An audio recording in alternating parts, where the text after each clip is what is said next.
지금부터 새정치민주연합이 제안하는 4대 민생개혁 방안에 대한 민생당대표 기자회견을 시작하겠습니다.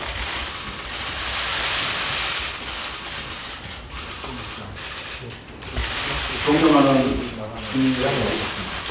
국민의 삶이 매우 어렵습니다. 이명박 박근혜 정권 동안 경제 성장의 가시를 재벌 대기업이 독식하고 가계소득은 오히려 줄었습니다. 그 때문에 소비가 안 되고 대수가 침체하여 성장을 가로막는 악순환이 매년 반복되고 있습니다.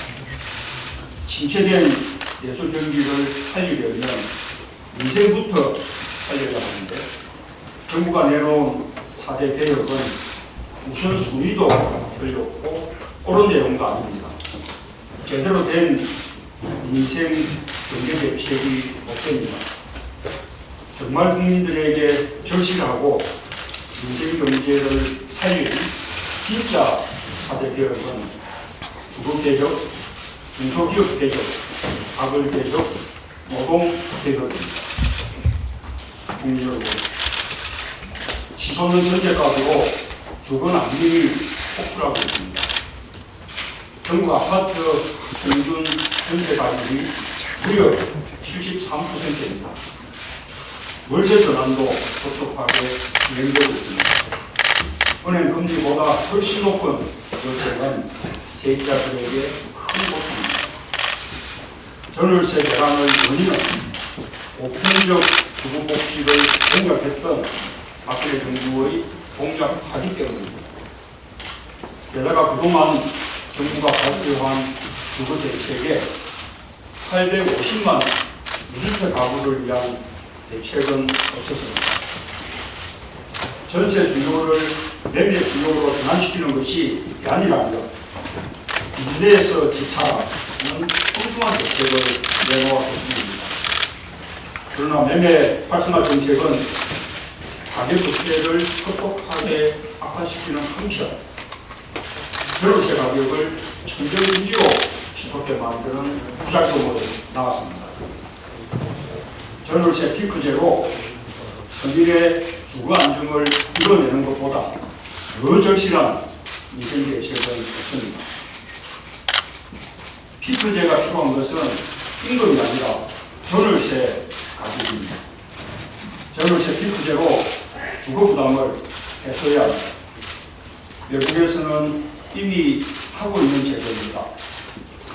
새누리당이 민생을 바란다면 우리 당이 발의해서 오랫동안 논의해온 전월세 상한제와 임대차 계약 갱신 청구권 법안을 더 이상 발목 잡지 말고 이번 정기국회에서 반드시 통과시켜야 합니다.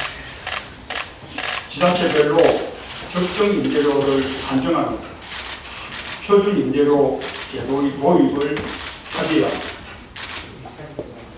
또한 월세 전환율을 기준금리 더하기 3%로 억제하여 전세와 월세 간의 형평을 유지할 수 있도록 법제화하는 방안에 대해서도 협력해 주기 바랍니다. 공익성을 가진 임대주택의 공급도 늘리겠습니다. 전월세 문제 해결을 위해서는 공공임대주택의 공급이 늘어나야 합니다. 공공임대주택은 전체 재고 주택 대비 5.5%에 불과합니다. 평균 11% 수준까지 올려야 합니다. 이것은 박근혜 대통령의 공약이기도 합니다.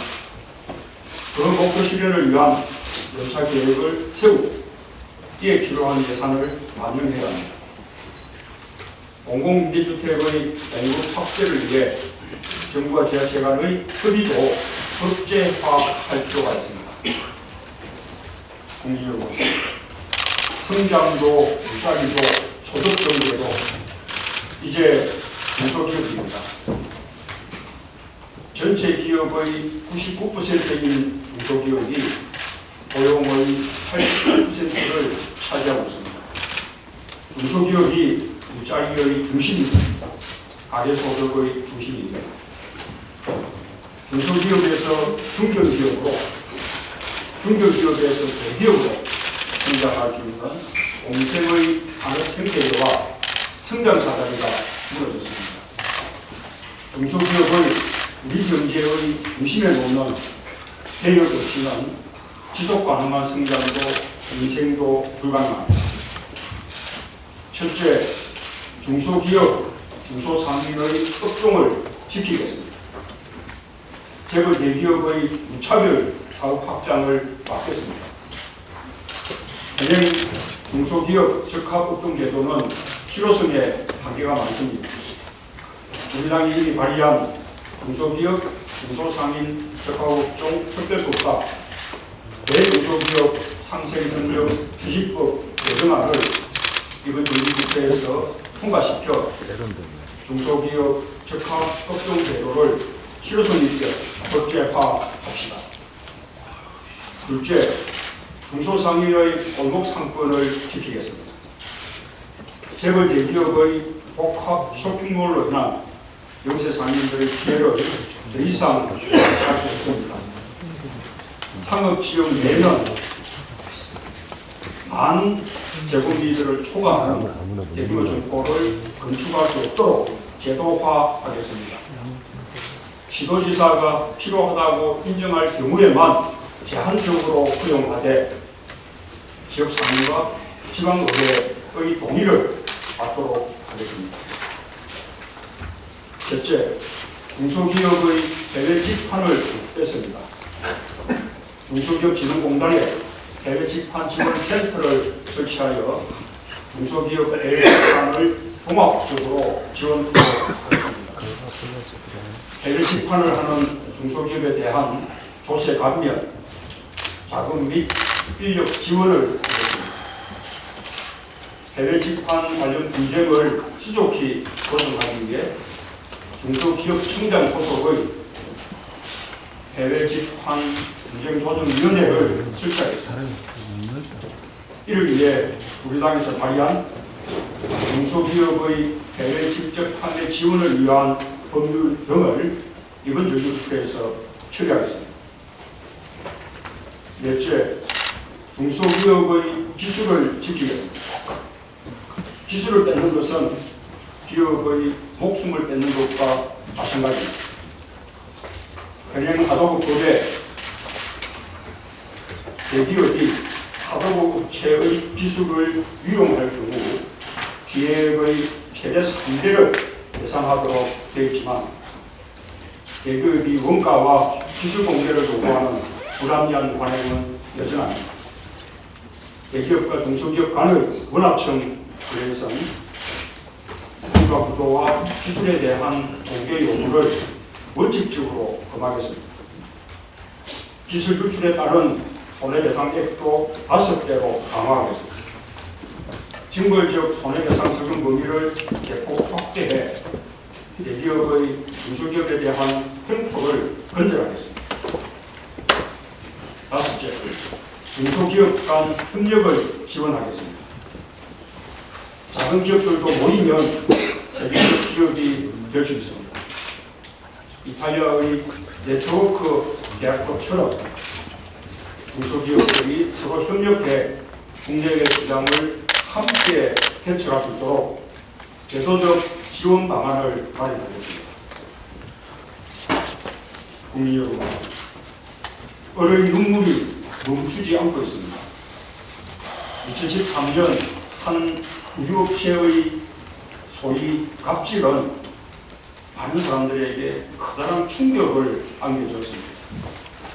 우리 사회 전체가 안고 있는 본질적인 병이었습니다. 공정한 가불 관계로 어려운 눈물을 닦아드리겠습니다. 첫째, 어려운 힘을 강화하겠습니다. 중소기업, 소상공인 단체들의 집단 교섭권을 강화해 납품단가 협의, 문가 산정, 납품 물량 조정 등 대중소기업 상생이 필요한 부분에 대해서는 대등한 교섭을 할 수 있도록 제도화하겠습니다. 이를 위해 공정거래법을 개정하겠습니다. 둘째, 이익을 찾겠습니다. 대기업의 이익 뒤에는 많은 협력사들의 희생이 있습니다. 이익을 나누어 동반 성장해야 합니다. 성과 공유제와 SK하이닉스가 국내 최초로 도입한 임금 공유제를 확산하겠습니다. 대기업 이익을 주주와 임직원뿐 아니라 협력기업까지 공유할 수 있도록 초과이익 공유제 도입을 적극 추진하겠습니다. 최저임금 기준 변경과 연동해서 하도급 대금의 조정을 청구할 수 있도록 법제화하겠습니다. 셋째, 6가지 대표적인 갑질, 육갑을 건설하겠습니다. 1. 대리점 업계의 밀어내기 판매 강요입니다. 2. 가맹점 업계의 고가 인테리어 강요입니다. 3. 제조하도급에서 부당한 문가 산정 요구와 납품 단가 후려치기. 4. 건설하도급에서 추가 공사비 미정산 행위. 5. 대형 유통점 납품처에 대한 부당 반품 행위. 6. 기술 설명에 병을 빙자한 기술 편취와 탈취 행위 등 6대 갑질을 건설하겠습니다. 존경하는 국민 여러분, 정부가 추진하는 노동개혁의 본질은 노동자들의 임금을 깎고 고용의 안정성을 끌어들이는 노동개혁입니다. 우리나라는 이미 세계에서 가장 심한 소득 불평등이 성장을 저해한 사회 통합을 막고 있습니다. 박근혜 정부의 노동시장 구조 개혁은 소득 불평등을 더 심화시키는 처방입니다. 임금 노동자의 절반 이상이 한 달에 200만 원도 벌지 못하고 230만 명의 노동자들이 최저임금도 받지 못하는 저임금 구조, 비정규직 노동자가 무려 627만 명에 달하고 임금 격차가 극심한 현실부터 개선해야 합니다. 국민이 바라는 노동개혁은 노동시장의 양극화와 극심한 소득 불평등을 해소하는 노동개혁, 비정규직의 차별을 해소하고 고용 안정성을 높이는 노동개혁, 노동시간 단축을 통해 일자리를 창출하는 노동개혁입니다. 사회적 대타협이 절실한 것은 노동시간 단축을 통한 일자리 나누기입니다. 한국노동연구원의 연구 결과 노동시간을 주 52시간으로 단축하면 최소 11만 2천, 여기에 운석 같은 노동시간 특례 업종까지 확대하면 15만 5천 개의 일자리가 만들어집니다. 주말을 포함하여 일주일에 52시간의 근로 원칙을 분명히 하는 근로기준법 개정을 더 이상 미뤄서는 안 됩니다. 노동시간 단축은 일하는 사람들의 삶의 질 향상을 위해서도 필요합니다. 야근하는 사람, 칼퇴근하는 사람도 저녁에 있는 삶을 실현해야 합니다. 비정규직의 차별 해소도 시급한 과제입니다. 인턴이나 임시직 같은 일자리가 아니라 정규직의 좋은 일자리를 늘려야 합니다. 올해부터 공공기관은 청년 고용 촉진 특별법에 따라 정원의 3%를 청년으로 채용하는 청년 고용 할당제가 의무화되었으나 넷 중 하나꼴로 지키지 않고 있는 실정입니다. 학교 비정규직 등 상시적 지속 업무의 정규직 전환 또한 박근혜 대통령의 대선 공약이었으나 제대로 이행되지 않고 있습니다. 청년 일자리 확대와 고용 안정에 정부부터 책임을 다해야 합니다.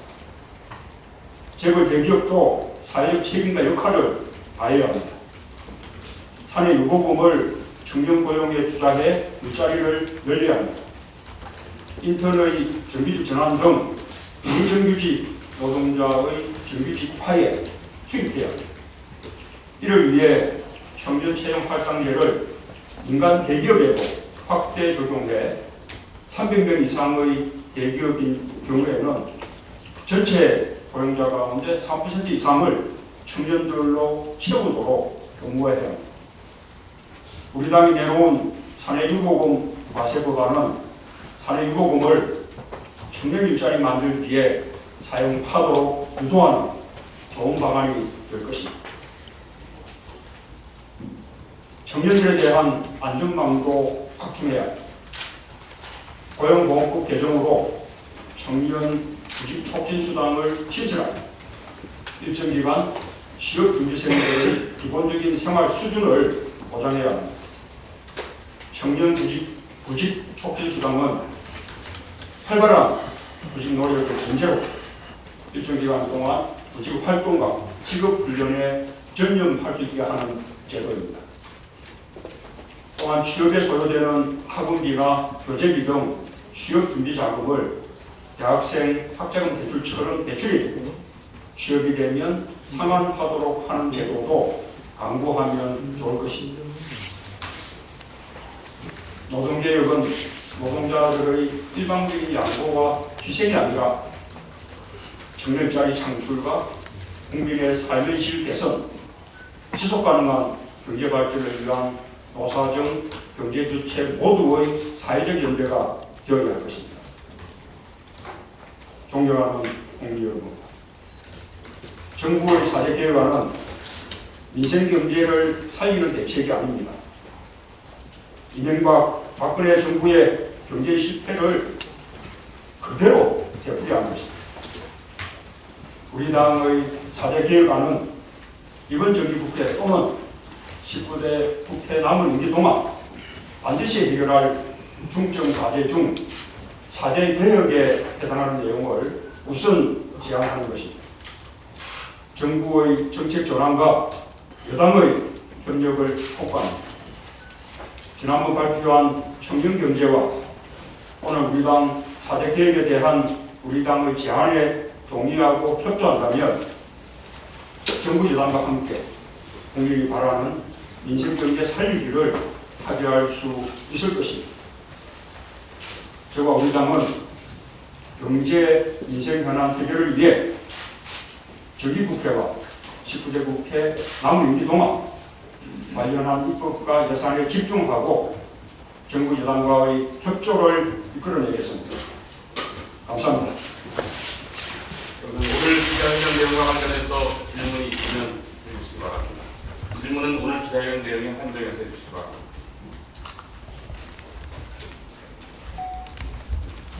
정말 황학국이라는데요.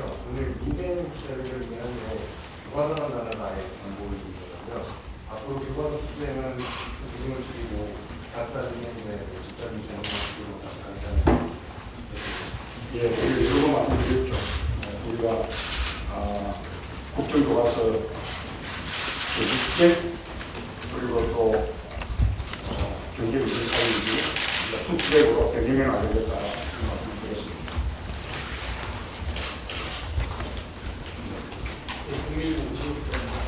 오늘 말씀하신 내용, 지금의 얘기되는 내용들 종합적으로 나왔는데 실제적으로 실현하기 위한 실제적 방안 같은 실현은 어떤 게 있을지. 원래 우리 당은 이번 국회의 임원에 임하면서 3대 목표, 10대 과제 이렇게 제시한 바 있습니다. 오늘 그 가운데서 우선 정부가 제안한 4대 개혁에 맞대응하는 우리 당의 4대 개혁에 해당하는 그런 중점 과제들을 오늘 말씀드린 것입니다. 이미 법안들이 제출이 돼서 오랫동안 국회에서 논의를 해왔던 그런 방안들도 있고 또 새로운 방안들도 있습니다. 이 문제에 대해서 우리가 이번 정기국회의 중점 과제로 삶으로써 이렇게 새누리당과의 합의 협조를 우리가 견인해내겠습니다. 그리고 더해서 언론에서도 그리고 국민들께서도 과연 어느 사대 개혁이 옳은 방향이며 국민들에게 절실한 것인가 함께 살펴봐 주시기를 바랍니다. 더 질문이 없으시면 이상으로 기자회견을 모두 마치겠습니다. 언론인 여러분 고맙습니다.